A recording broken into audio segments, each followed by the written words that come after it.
Honorable Jonathan Asake joins us now. He is a member of the Middle Belt Forum. Honorable, you're welcome to Sunrise Daily. Thank you very much. What are your thoughts on this proposed solution of the federal government to the perennial crisis, it would seem, between farmers and herdsmen? Well, I have made my mind known, even here in the studio, about 3 days ago, and what is the feeling of our people. I'm talking about the people of the Middle Belt regarding this proposed solution, to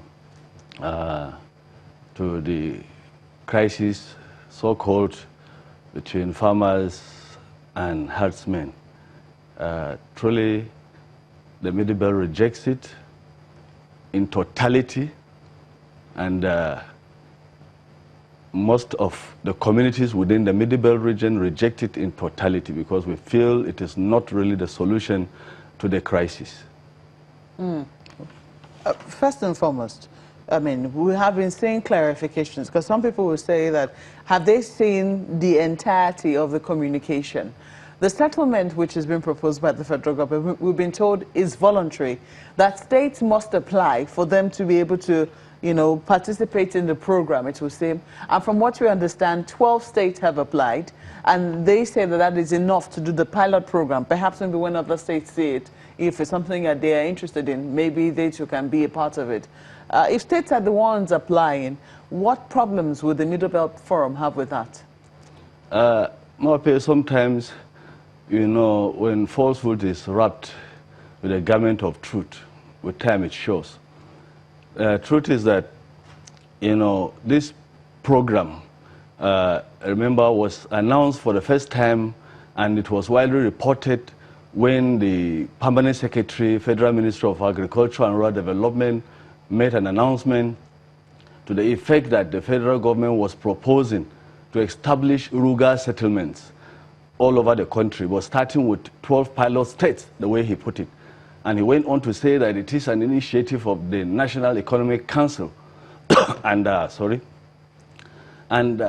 announcement will make one to, cast back the desperation on the government of the day on, taking one ethnic group and pursuing programs to benefit and favor a particular ethnic group, the Fulanise. I remember, we had the proposed bill that was at the 7th National Assembly for the creation of a commission to establish cattle routes and grazing reserves. And that one did not see the light of the day. And again, we had cattle colonies came in, and it became very controversial. It's all for the Fulanese. And lately, it was the issue of 100 billion when the meeting was held in Kebbi State for Fulani herdsmen. And that one had not rested. We had a federal government again proposing or acquiring a license for Fulani radio. And there was, and all these things, now today what is on the front burner is the RUGA settlements. Now let me just say it. RUGA is actually a Fulani word, again. And RUGA is hot. It's a name for Fulani for hot. That is where the Fulani stay. And are the Fulanis really homeless? They have their RUGA everywhere. In fact, even inside Abuja, if you go to Area 1, if you go to Durumi, if you go to Weye here, you will see RUGA everywhere. That is where the Fulani stay. So they are not really homeless. And let me say it, that the real people that need to be settled, the real people that need the settlements, the RUGA settlements, or what I call estates today, that needs to be catered for, are those unfortunate children of God in the northeast that actually have been displaced from their ancestral lands as a result of Boko Haram insurgency. And they are scattered all over. Go to Area 1, go to Durumi, you see them living in squalor, in dehumanized environments. Honorable, because, and they have not been settled. Let me bring you back to the topic of the day. Let me just land, please. Let me just land. And you see them there. as a result of Boko Haram insurgency, for years, they have not been settled. Nobody is thinking of building any RUGA or any settlement for them. The second category is the category of the people in the Middle Belt region that have consistently been invaded by criminal Fulani herdsmen. No, Honorable, I'm afraid I will have to divorce the ethnicity, because I don't want this to seem like I say this is a conversation on an ethnic group. This is not. If the federal government, and some people will say, perhaps if you remove the ethnic dimension from it, perhaps there will be a little more clarity on this. We know, as a matter of fact, that almost every year there is conflict between farmers and herdsmen. And I mean, Professor Alkali was sitting just on the chair you left there, and he was, you know, presiding over this conflict between 1997 and 1998. It is nothing new. It is taking on wider dimensions, of course, because our population is growing. If the federal government is going to come up with a solution, what are the solutions that the Middle Belt Forum proposing? What solutions are they proposing? Let me just make an observation here, that this narrative that it's an age-long situation that farmers and herders have been clashing. Yes, the traditional farmers herders clash that I know from childhood is not what we're seeing today. The traditional farmers herders clash used to happen. In fact, when I was a child, I stayed with Fulani in my own house. They used to come from the far north and come to our areas. Then they are looking for land to settle, and our parents will give them land in exchange for the cow dung, which becomes like fertilizer, manure for the farms.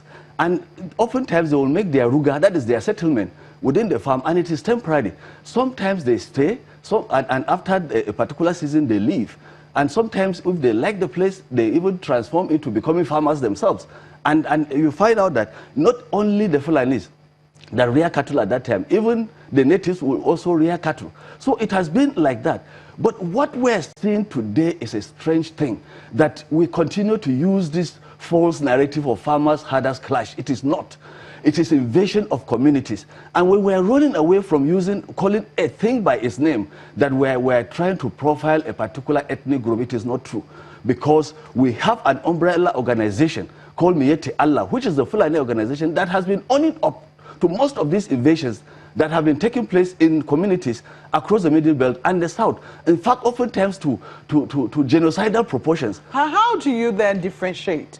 I don't know if you listen to Professor Alkali, between the Udawa who come in, which he says comes in every year, whom you can tell very differently, and which is, you know, we've been saying this conflict not just in Nigeria, but also in the rest of the West African region. What differentiation? Let me. Yes. How do you differentiate between those ones who might be outsiders causing majority of the havoc which we might be seeing from what we have heard, and those who are the local Nigerian Fulani, if you want to use those words, settlers or livestock owners who are just looking to ensure that their cattle get food on a daily basis? That is not supposed to be the issue. The issue is about people's lives.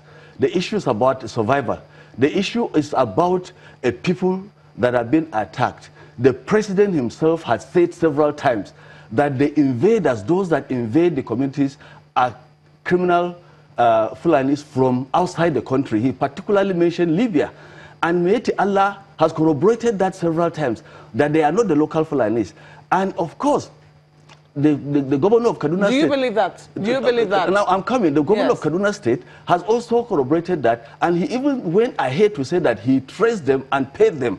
Now, if we know this, and leaders have not developed the capacity to trace these criminal elements that are invading communities and bring them to book, up till now that I'm talking, none of them has ever been apprehended or prosecuted or convicted. Tell me anywhere, any of these criminal elements. And we have a government. The basic responsibility of government is the security and welfare of the citizens. And if criminal elements are coming from outside and killing your own citizens, and all you say is that, oh, they are coming from outside and killing the citizens, and you come up with a RUGA settlement that will again settle a particular ethnic group among communities in the 36 states, who are those that are going to be settled? Is it the local Fulanese or the criminal elements that have been coming to kill and invade the communities that have not been brought to book? Aren't these some of the questions we should be asking before we condemn the program in its entirety? It's not a condemnation of the program. So my conclusion is this. Look, with a benefit of what has happened in my state, a similar program of a RUGA settlement was not called RUGA in 1987. The government approved land that was taken from the natives in Zangon and Kachia local government and created a grazing reserve. And they call it Kachia Grazing Reserve. By 1990, it was changed to Ladoga Grazing Reserve.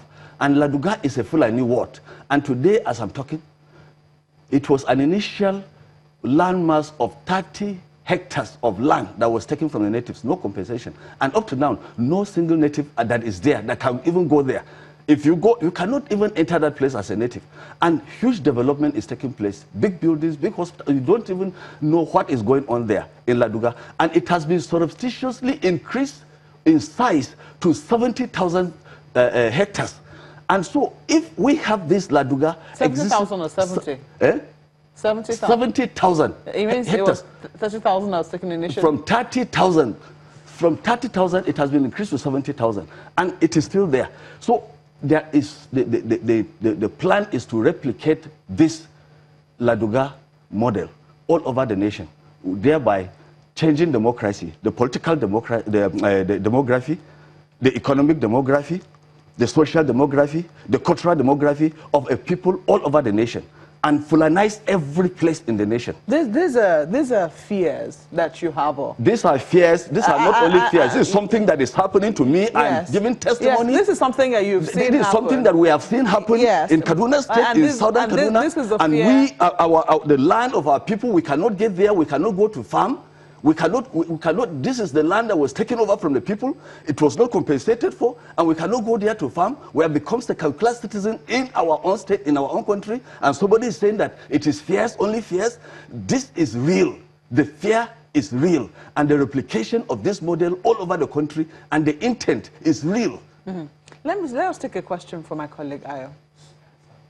Yes, Honorable, I am, well, clearly you know that the word RUGA is trending now all over the place. Everyone is talking about it. But is it a problem of, is the opposition to this concept a problem of communication of the whole idea, or outright, rejection of the idea in itself? Because there have been talks of cattle colonies, there have been talks of grazing reserves. You also mentioned grazing reserves just a while ago. There have been talks of cattle ranches, and now, RUGA settlement. Is it a problem with the communication or the idea in its entirety?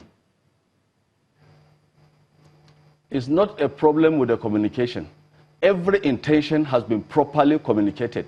It is only those who prefer not to see the handwriting on the wall, like I have said.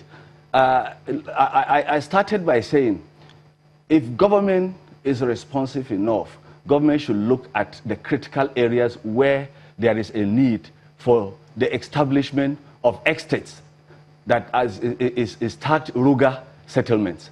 And these estates, like I have said, we have IDPs scattered all over this country.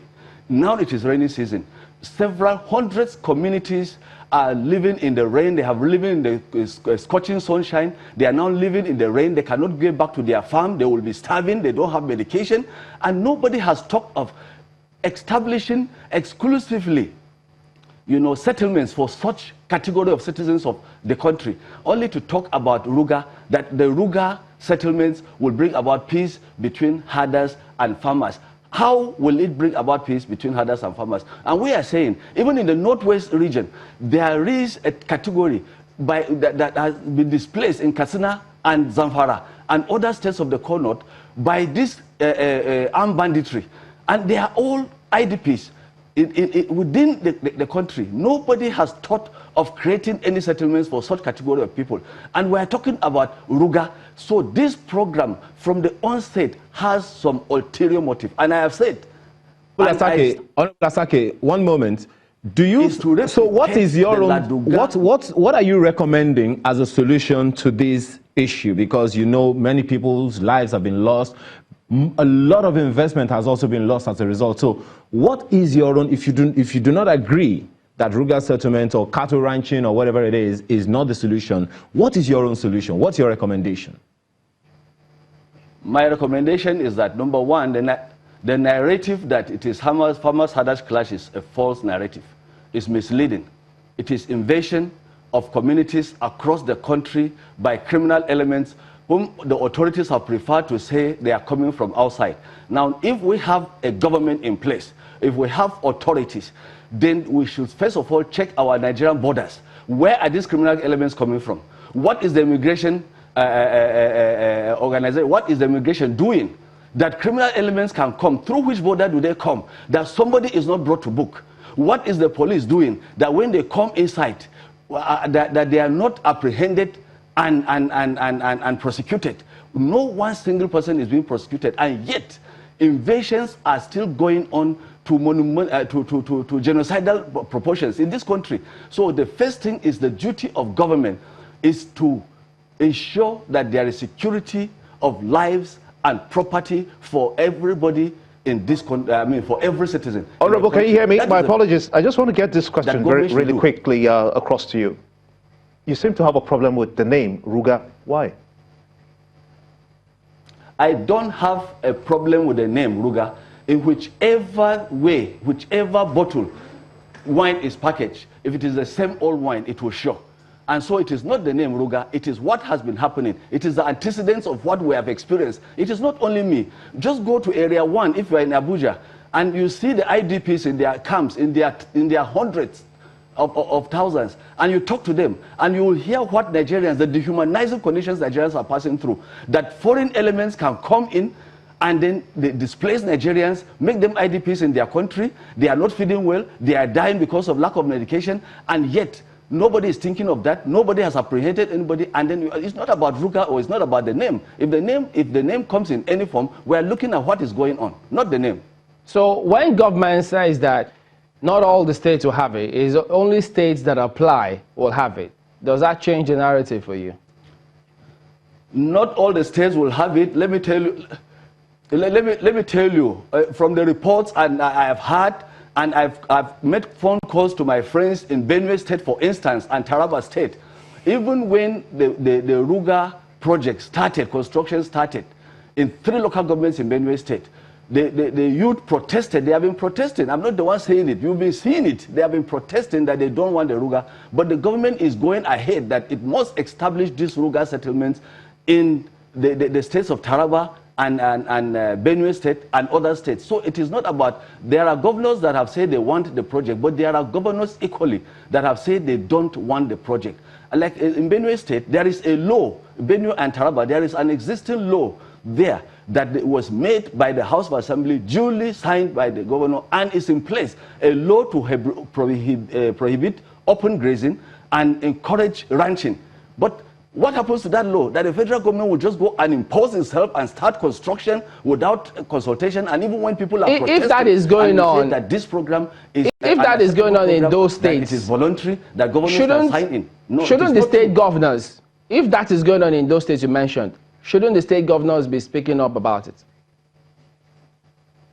The state governors have spoken. Unless, if you have not been hearing that, the state governors have spoken over and over again. They have stated their positions and the positions of the peoples of their state and how they reject that proposal in totality. They have never left any stone unturned. So you can just find out from those governors, and you know that they are not only speaking for themselves, for the people of their states. Honorable, your Middle Belt Forum is a credible association of people. Are you looking to engage state governors and perhaps the federal government, if indeed the federal government claims that state governors are applying for this and that 12 states have applied so far? Will you not be asking the states that have applied, if they fall within your association, you know, for clarification on the reasons for application? And if you're not getting the kind of answers you want, or if it's not clear enough, are you going to engage the federal government? No, you see, I just read, it is reports that 12 states have applied. Because initially it was said that when the permanent secretary, Alhaji Mahmoud Umar, made the announcement, he said they are starting with 12 pilot states. It was not that 12 states have applied. It is when we started the discourse on the issue that I now saw another narrative that 12 states have applied. And up till now, nobody has been able to unveil which states are the 12 states that have applied. And from what I read yesterday or the day before yesterday, that the 12 states are all in the north. And if those 12 states are all in the north, and if Benue and Taraba is there, then it is not true. Because they have actually rejected it in totality, and they have a law, existing law, that prohibits even open grazing. So I don't see how that can be true. So let us know which states are the 12 states, and so that we can engage the governors. Okay, so you don't have a list of... We don't have the list of those 12 states. I mean, if you're protesting based on, you know, the plans already in place in the states that you are already saying, is that not enough grounds to engage the governors already? Which governors? Is it the only governors we know that is the Taraba and Benue for now? Yes. We don't know about any other governor. Have they told you categorically that they did not apply for this program? They did not apply for this program. The president of the Middle Belt has engaged them, and they said they did not apply for this program. That I can tell you for free. And if you look, when somebody says it is just an unfounded fear, do you know that in most of these areas, that is one thing that Nigerians should know, in most of these areas in the Middle Belt, where these incessant invasions have taken place, do you know that the people in those areas, the natives, have been displaced, and those that invaded those places have taken over? And in some of these areas, it's as pathetic as that. You cannot go to your farm. You have to sometimes make a negotiation with the local Fulanise there. Make a negotiation before you pay before you go to farm. Several communities cannot go. In fact, in my own very community, they call it near Kagoma in Jamal local government. You know, one man just went to the farm with his son. They were killed because they didn't take permission. The same thing in Kanikong area, in Jamal local government, about 3 weeks ago. A man went to the farm with his 2 children, they were killed. It's only 3 children. One child was able to run away. And so, and in all these attacks, and all this displacement and denial of a people's way of survival, nothing has been done to say, look, let us settle these people, let us take back these people to their own ancestral homelands. Many people have been displaced from their ancestral lands, and they cannot go back. They cannot go back to farm, and they are starving, and they are in the rain. Yeah. And then you say that it is an unfounded fear. Honorable, it is not. It is an ongoing conversation. We expect that, you know, as the conversation progresses, as I said with the professor, that there'll be more clarity on precisely, you know, who the 12 states are, who has applied, what exactly this is about, and how it is that they're proceeding. But we have the only clarity I will expect, that I will say there is genuineness and there is sincerity.